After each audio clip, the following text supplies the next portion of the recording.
আর এই যে একটা ভাই ডেলিভারি চাকরি করে উনি, তালাবাদ। আরেকজন নুন।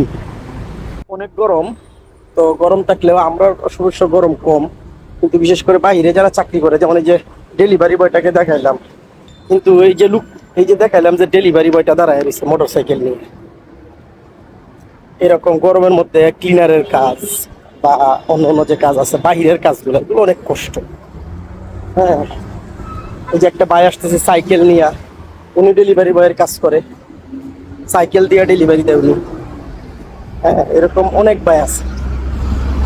কেউ আবার মোটর সাইকেল দিয়ে ডেলিভারি করে, তবে মোটর সাইকেল দিয়ে ডেলিভারি করতে গেলে লাইসেন্সের প্রয়োজন মোটর সাইকেলের, আর মোটর সাইকেলের লাইসেন্স নিতে গেলেও তো 4 থেকে 6 হাজার এরকম খরচ হয়।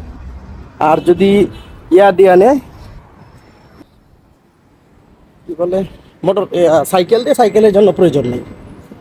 ঠিক আছে, সাইকেলের জন্য প্রয়োজন নেই। তো এটা মূল এই দিক দিয়ে আমরা দোকানে যাই, রুমে যাই, আবার মেন রাস্তা দিয়েও যাই, তবে মেন রাস্তাতে প্রচুর রৌদ্র। এদিক দিয়ে কুনাকুনি কয় না, সে বাসায় কুনাকুনি।